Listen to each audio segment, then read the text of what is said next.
NU bukan mitra pemerintah, tapi NU adalah owner, pemilik negara ini, pemegang saham negara ini. Bukan sekedar mitra pemerintah, NU pemilik saham. Kalau NU tidak diperankan, kerugian besar akibatnya seperti Orde Baru.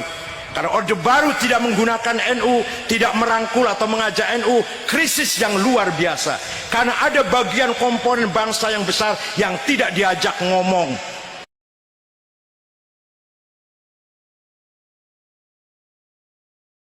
Assalamualaikum warahmatullahi wabarakatuh.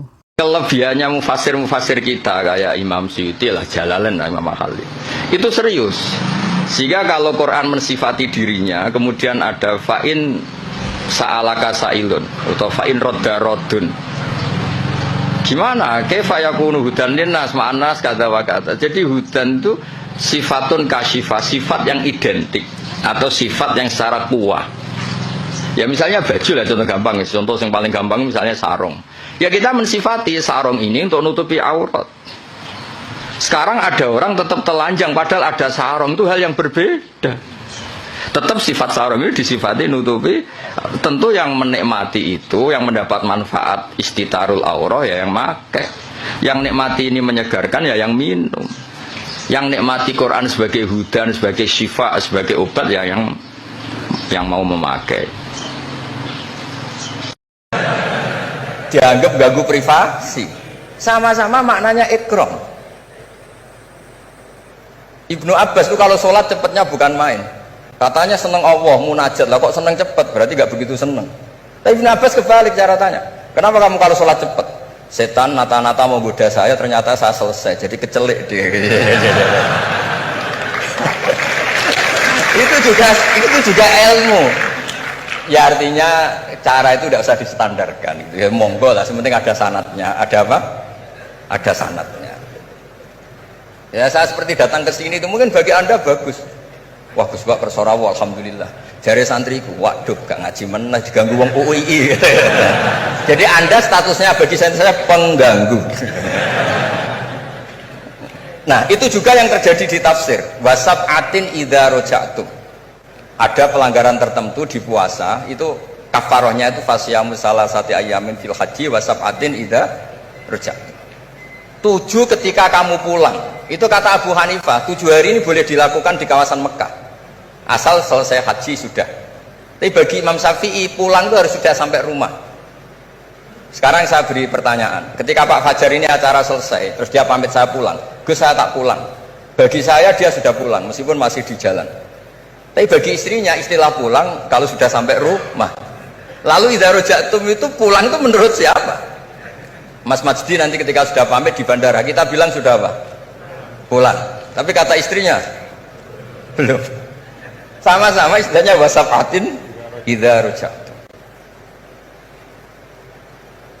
Ada kiai itu tidak pernah mikir Islam sama sekali.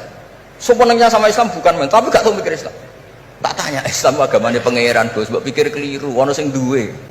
Islam itu milik Allah, ya, mesti diurus sama Allah. Tidak usah kamu pikir, Allah sendiri nanti yang ngatur Islam.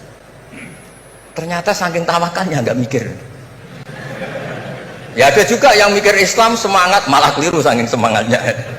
Ya macam-macam, sama-sama mencintai Islam. Coba kalau kamu seneng sama anak-anak, anak kamu main pakai motor atau pakai ontel, pilihannya 2. Kamu peduli, ayo kawal nanti kalau jatuh, ayo kawal sama pembantu ini nanti kalau jatuh. Itu ya bukti cinta. Ada enggak? Sembarno ae wis pinter. Anakku wis pinter, nak tiba tangi dhewe, anakku sudah pinter kan. Itu juga penghormatan pada anak. Jangan kira makna seneng itu harus terbentuk satu versi. Seneng anak ya nak dolan dikawal. Ternyata yang membiarkan juga bentuk penghormatan bahwa anak ini sudah mandiri. Jadi ini sebagai senior saya kasihan sama Pak Junet ini. Harusnya beliau nanti yang kena hisab pasti Pak Junet. Jabatannya mau, tanggung jawabnya nggak mau. Ya tapi kebetulan ada orang baik di sini ya alhamdulillah saja.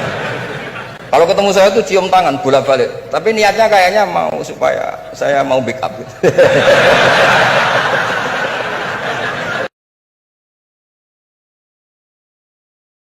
Saya sebagai ulama akan ngomong terus kalau riba itu haram, bunga bank itu haram. Meskipun pakar-pakar ekonomi, pakar perbankan akan mengatakan hal yang mustahil sebuah sistem keuangan tanpa nopo, bunga, tanpa bank itu muhal.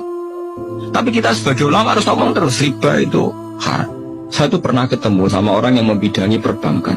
Pak Bah, saya akan ngomong terus kalau bunga itu penting karena itu harga mati dalam sistem perbankan. Ya saya bilang, saya akan ngomong terus kalau riba itu haram sebagai konsekuensi bahwa ulama harus mengatakan kalau riba itu haram. Tapi kan gak realistis, ekonomi itu tidak jalan kalau tidak ada riba. Ya, saya bilang, kemelaratan itu akan jalan terus selagi yang kaya masih menghisap yang miskin. Ya itu memang saya akui akibatnya ya begitu ya, sama. Artinya, ya, tapi kita akan menjadi bodoh. Ketika pakar-pakar ekonomi mengatakan tidak ada bunga maka tidak ada perbankan, ekonomi macet, kita seakan-akan bodoh dan kalah.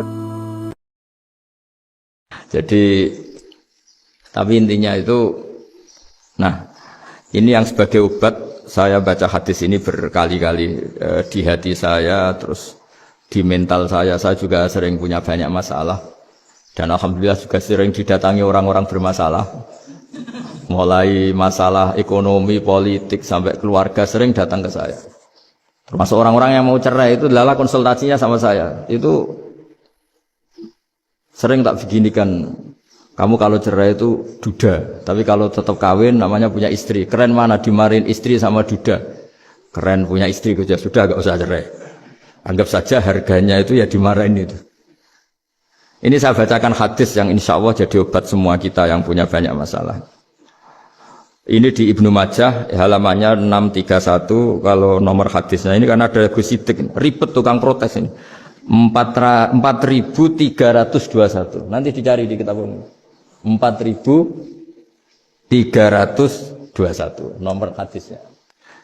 Bismillahirrahmanirrahim. Yu'ta yaumal qiyamati bi an'ami ahli dunya minal kuffar fayuqalu ikhmisu fin nari khamsa fayuhmasu fiha summa yuqalu lahu ay fulan hal asabaka naimun qattu fayaqulullah ma asabani naimun qattu. Jadi ada orang yang ternikmat di dunia bi an'ami ahli dunya. An'am itu wazannya afdol. Orang ternikmat zaman hidup di dunia. Ya, mungkin istrinya banyak, cantik, senang semua. Pokoknya semuanya kelas A. Kemudian setelah di akhirat dimasukkan neraka sedikit sama Allah. Terus ditanya sama Allah, kamu di dunia pernah dapat nikmat enggak? Terus dia menjawab, Allah, saya tidak pernah mendapat nikmat. Dibanding akhirnya harus masuk neraka selamanya. Terus ini kebalikan. Wa yu'ta bi asyaddil mu'minina durran wa balaan. Didatangkan orang yang di dunia ini bawaannya hanya ada problem. Entah problem fisik, entah problem ekonomi, entah keluarga. Pokoknya enggak seneng lah. Pokoknya sial terus nasibnya. Entah salah lahirnya, entah salah tanggalnya, enggak tahu. Pokoknya sial terus. Fayuqalu ikhmisuhu khamsatan fil jannah. Kemudian orang ini sama Allah diganjar masuk surga. Setelah dimasukkan surga, fayuqalu lahu ay fulan hal asabaka durrun qattu aw bala. Pernah enggak kamu di dunia merasakan susahnya hidup di dunia? Fayaqulullah. Saya sama sekali tidak sakit. Karena di dunia ini kan maksimal paling 80 tahun. Kita pernah kecil, gak mikir kan sampai 10 tahun. ABG, puber, bayangannya ngayal untuk bojo ganteng, ya surah susah. Habis itu nikah, ya sudah seninya ya macam-macam.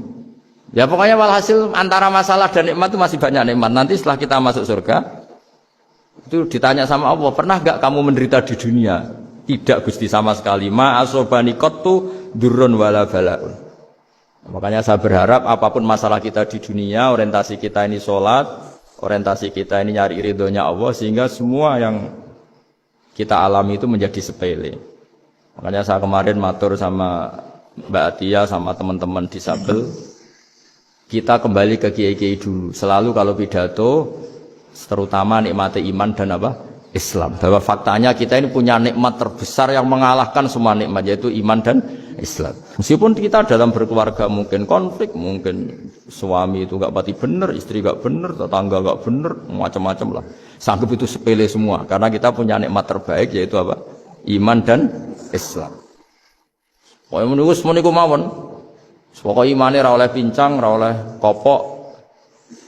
Kok iman ini yang benar, iman itu ini hadis favorit saya ketika saya punya banyak masalah atau dimintai konsultasi oleh orang-orang yang banyak masalah. Itu nanti orang-orang yang paling nikmat di dunia ketika ditanya, Karena faktanya nanti masuk neraka bilang nggak pernah mendapat apa? Nikmat. Sebaliknya orang yang paling sial di dunia ketika akhirnya masuk surga nganggep semuanya itu tidak ada masalah.